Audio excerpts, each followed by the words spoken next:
It's challenging enough to build a culture in a company that's in one spot, but it's even more challenging when you have a very decentralized organization like a franchise. Lindsay Junk is the president of Yoga 6, the largest yoga franchise in the country. And I'm so excited to talk with her today about how she's built a culture that is similar across all these different franchises. Lindsay Junk, welcome to How I Turned the Corner. Thank you. Thank you so much for having me. I'm really excited to be here.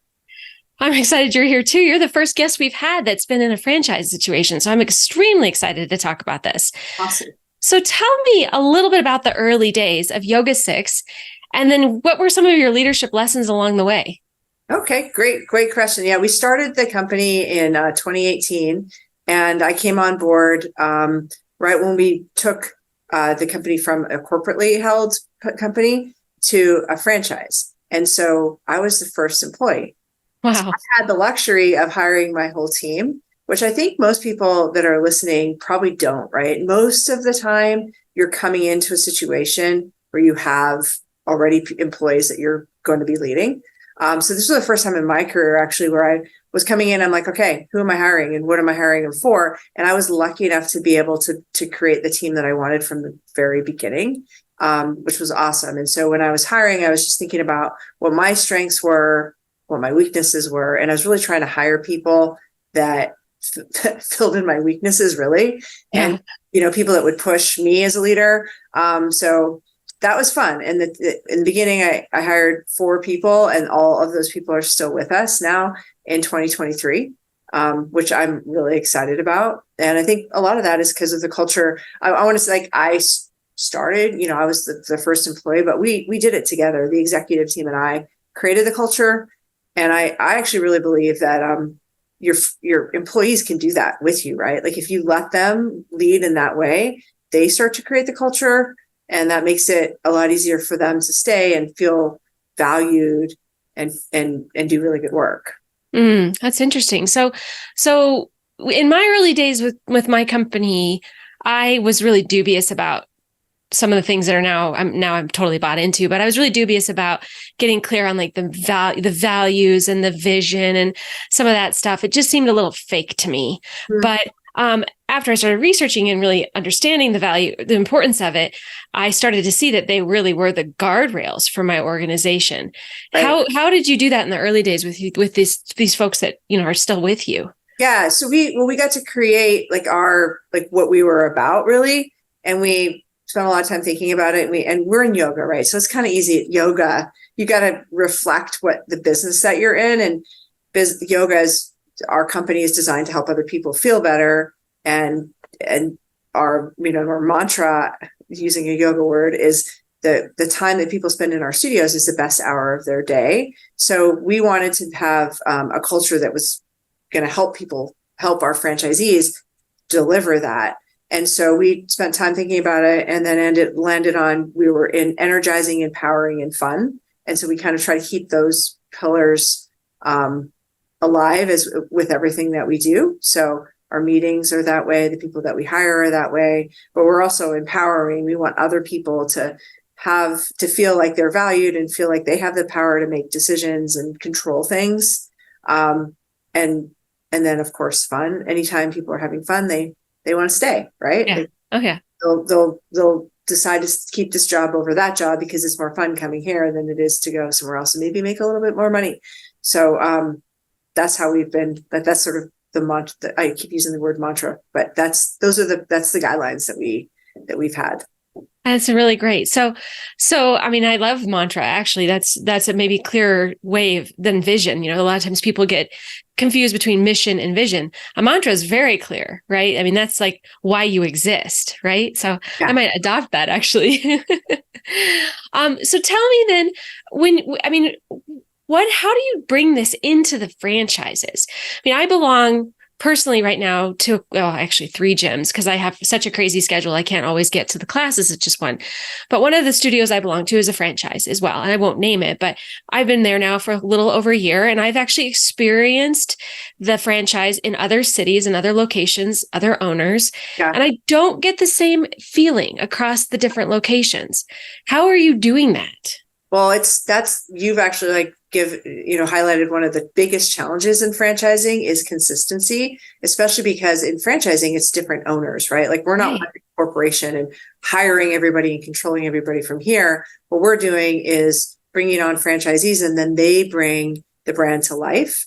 And so we just are always the same way. We're always energizing, empowering, and fun in everything that we do. Our email communication, our training, and we have a lot of training, our conference calls, our Zoom trainings, our convention we talk about all the time. And then we also vet people for it. So we'll have people come through our confirmation days, which is basically when you decide if you want to purchase a franchise and be involved.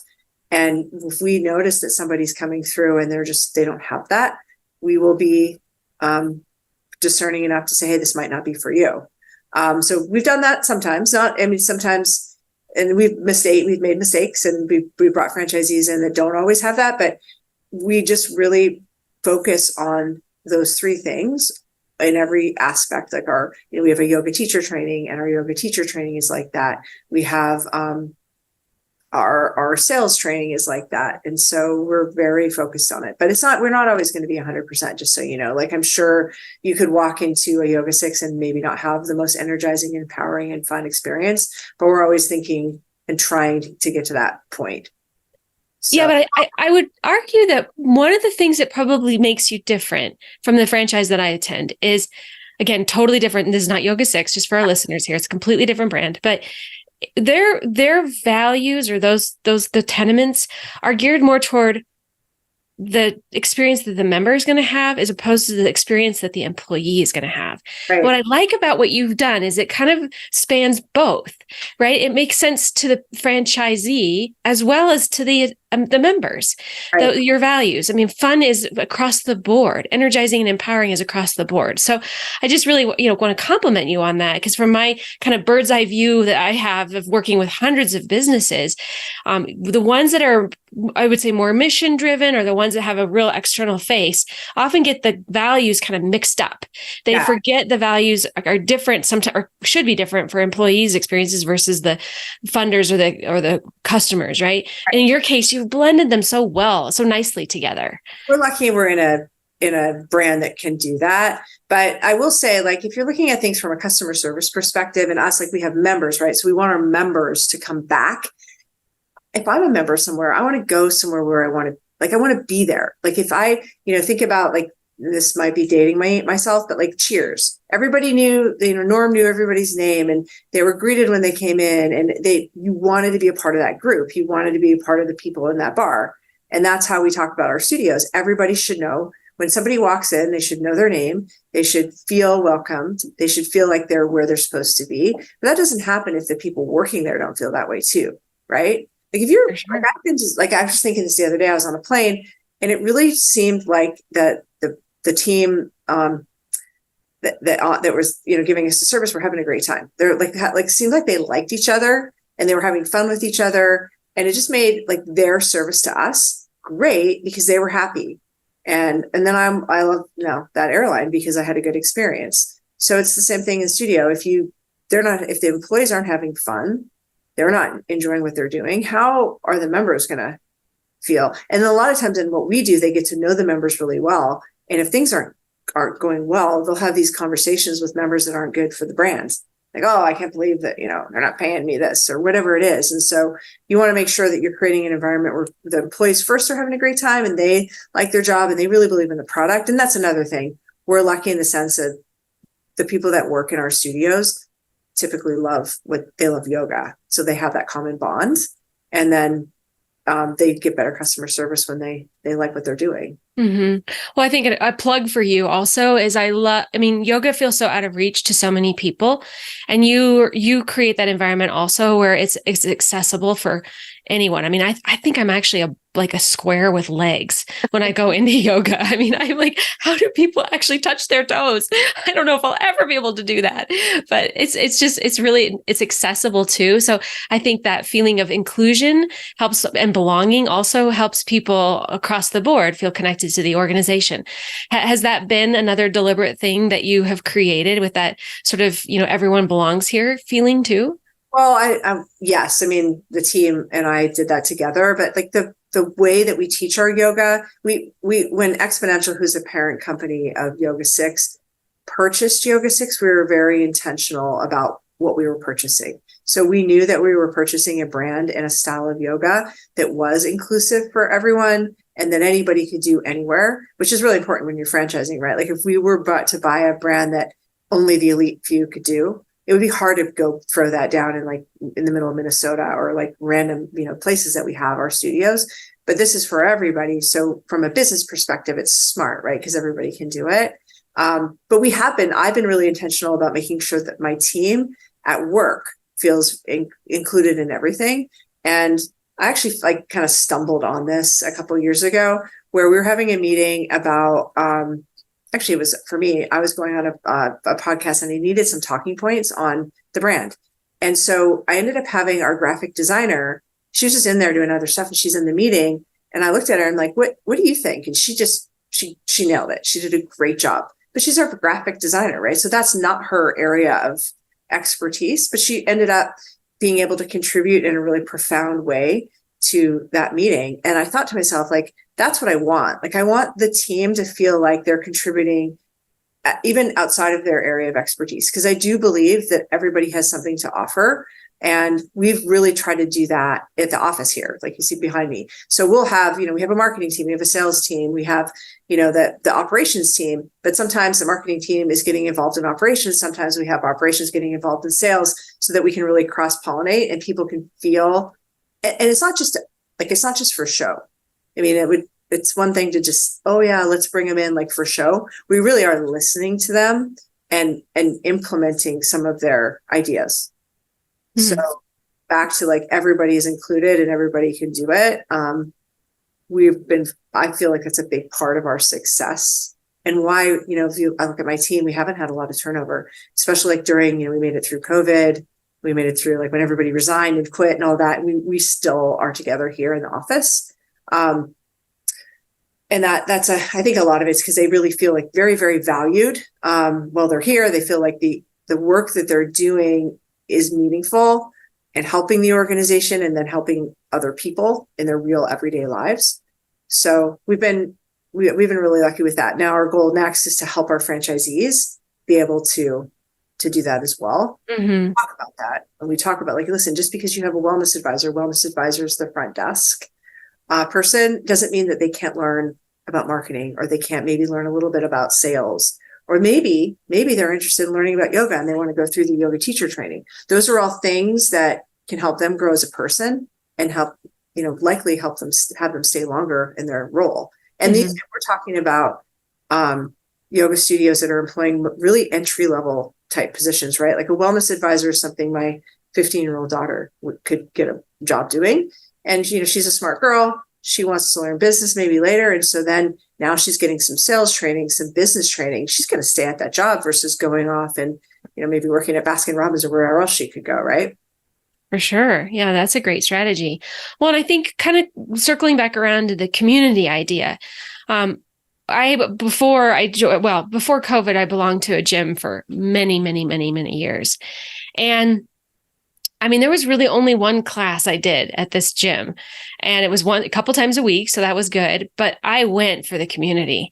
I mean, my best friends were there in that locker room with me every single day. And I mean, that's what made it sticky for me is the community aspect. And I think when you're also providing those growth opportunities for the employees, that starts to build community as well, right? Because now they might be in a class, they might be teaching a class, they're going to be seen at the front desk, they might be, doing some kind of work out in the broader community and be known and seen.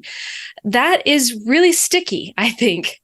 Yeah. And I've said this a few times on the podcast in the past, but I really want to encourage leaders and CEOs and whoever's listening to remember that business is a community too. And it can be really special when we create that environment for people. Has that been what you've been experiencing when if we kind of circle back around to what you said earlier? Well, for sure, from like a stickiness of a member perspective, and we talk about like that's a really big part of who we are, right? Is yoga is a community, and so we do build that. People create relationships inside of our studios, which happens pretty organically in what we do, right? But then you have the next level of community, which is the franchisees being a community and sticking together, and then we here at the corporate office as well. And so I was just before this podcast talking to one of the team members, and I was telling her that she has a lot of fun at work, and she's you can tell that she just loves what she's doing. And I was trying to help her through having fun at work and then keeping on task. And we landed on the fact that it does need to be fun. Everybody does need to like feel like they don't have to feel like a family. It's nice if they do, but at least feel like a group of people that they want to be with. And so, yeah, that has helped us a lot. And we do try to help our franchisees create that in their studios. And that's the part that is probably our biggest challenge, is teaching how to do that. Because it's a very soft skill. It's not a science. Like, it's not like follow this diagram, follow these steps, and you will have created a community in your studio. That's not how it works, right? It's usually it's very much a soft skill where you hire a person that is very friendly and open and inclusive, and then they pull people in, and then they create opportunities to create community. Mm-hmm. So we have to teach that, and that is not easy for some people, especially like some of our franchisees come to us and they're people with science backgrounds or engineering backgrounds, so they're way out of their realm having to create this in their studios. And so what we try to do that has been the most effective is to role model it, where they see us, how role modeling it when they come into our office, or we're out at having our different conventions or meetings or things like that. That's a good strategy, because I think, especially if you're a newer leader, there's a feeling, an imposter syndrome feeling, or a feeling like this job's too big for me. I don't know if I can actually do this, or can I, am I even able-bodied for this, right? And so, and I do think that playfulness and sort of fun is something you can teach and model. So yeah, that's really neat that you're doing that. And it makes me really want to go to one of the Yoga 6 studios here. So I don't think there is one in my local community, but I need to go do that deeper research now. So, cause that sounds wonderful. Cause that's what I want when I go into any kind of a place where I have a membership, is I want to know and be known.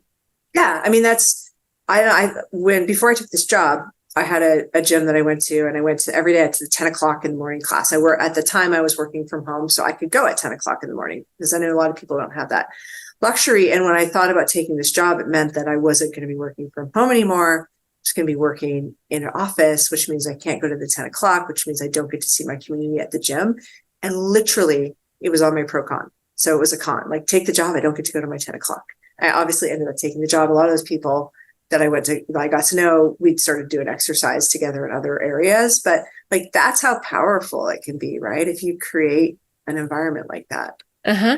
And we can do that in our companies and in our businesses. Absolutely. Yeah. Well, so what have been some of the challenges along the way? Like, what would be some things that, just if you can be vulnerable with us, like, what have been some areas where it's like, wow, I wish I had, done that differently, and now I will do it differently. Well, I think the biggest challenge is when you're saying that it's fun, right? Like, sometimes people take a little bit too far. And so trying to teach that, right? Because you don't want to say, hey, listen, don't have too much fun here. Like, but then you see them maybe not staying on task or not getting their work done because we're having, like, there's just too much fun happening. So we've had to have those conversations a little bit. And it's been good. It's just hard sometimes because people seem to be very extreme. So if you tell them don't have too much fun, and the next day they're like, I'm not going to work, I'm not going to smile, I'm not going to laugh. So that sometimes happens. But the bigger challenge for us has been, because we're a franchise organization, we have to teach that 200 times, right? Like, every franchise we want to try to get them to role model that. And so I don't know that there's anything that we would have done differently, but it's just been an evolution in how we try to train people on that, and how we try to get people comfortable. Because a lot of people, like most of our franchise owners are Gen X or even a little older. And so growing up in the workplace, that it never was like that, right? It was like you punch a time clock, you rarely have fun. You might go to happy hour and have fun after, but the fun and the community really wasn't even happening in the office. And to train that and to tell them, hey, listen, it's okay. Like you as an owner can be a little bit vulnerable and you can ask for help and you can like work together and those kinds of things is where we were spending a lot of our time with our franchise owners. And we all went through COVID together. So there was that. But yeah, that's been the biggest challenge, I think, is to that mindset and the way of like treating people, trying to train that into our studio owners sometimes can be challenging because they just didn't grow up in that way or they didn't work in that environment. And so to have to apply it and believe that it's going to work when as a franchise owner, you're investing a lot of money to open your franchise. And it's the behavior that we're sort of saying to go with is opposite of what's gotten them to the point that they're at can be a challenge. Mm-hmm. Yeah, that makes a lot of sense. Wow. Well, so I saw on the site that you have a lot of open positions, or that when last time we looked at it, seemed like there was a fair number of open positions. Like, who are you looking for? What are you hiring for? Well, I think you're probably looking at like franchise studio, like our studios that are looking for positions. And so most of the time we're looking for wellness advisors who are, like I said, that's an entry level position. It's a great job for somebody that needs to get some like business and sales experience because I remember when I was in college and I was looking to get a sales job. At the time, I thought I was going to try to be a pharmaceutical sales rep. And so I went to to a job fair and I gave out my resume and everyone kept saying, well, you don't have any experience in sales. And I'm like, well, how am I supposed to get the sales experience? Like, what do I do? And they actually told me to go sell cell phones. But my point is these wellness advisor positions, they get a very thorough training in people skills, which when you're 15, 16, 20, 21, 22, we don't get that as much anymore, right? Like I remember as a Girl Scout being taught how to dial the phone and ask for somebody and how to answer the phone, all that kind of thing. Nobody really teaches that anymore because our kids are all texting and it's a whole different way of communicating. But we do that at Yoga 6. They have to learn how to answer the phone, which is a dying art. They have to learn how to talk to people one-on-one, look people in the eye, ask questions, get into a conversation with somebody that has nothing to do, like you have nothing in common with them really, right? So that job is the number one job that we're looking. I think most of our studios are looking for people for. The next job would be the general manager, which would be like a couple steps up from that wellness advisor position. And it is a leadership position. And a lot of times it's the first leadership position that people have held. And so there's some fantastic training that goes with that. And if you've been a general manager for an exponential brand or a Yoga 6, a lot of times it's very attractive to other brands. They look and go, okay, we know they train them really well. This is a good opportunity. And then probably the last thing that's out there is a yoga teacher, which we have, there's lots of studios out there and there's, 15 to 20 studio teachers at each studio. So there's opportunity there as well. Okay, that's great to know. Yeah, well, we'll all help spread the word about that because it sounds like it's a great place to work. So many great opportunities for people. Like it's a really good job for whoever is can fulfill those various skill sets. So I love that. Yeah. Well, that is wonderful. So what's up for you now in the next 3 to 5 years? Well, the brand we've got, because we're a franchise system, we have territories that we've awarded that are not yet built. And so our focus is to finish building all of the territories, build out the country, right? So we now have close to 200 territories, our studios that are open and another 800 to go. So we've got quite a bit of ground to cover in the next couple of years. And so we'll be focusing on getting those studios open and then continue to refine all of our training and help our franchise owners grow too. So some of that training as well. That's big. So what are you going to do to level up as a leader to be ready to handle 1,000 franchises? Well, like things like this, right? Like listening to I'm always listening to podcasts, reading leadership books. I've toyed around with the idea of, hiring a business coach. Listen, I definitely you can use all the feedback that I can get and all the teaching and mentoring that I can get. And so I know, even though I'm like kind of senior in my career, that I can always grow as a leader. So just challenging myself to learn and listen more. I think I'm at the phase of my life where I'm actually okay with listening to other people and taking advice. There's earlier days, I was like, no, I know everything. I'll just listen to what I say. But now, I'm much more open to learning. So continuing to learn and grow. That's wonderful.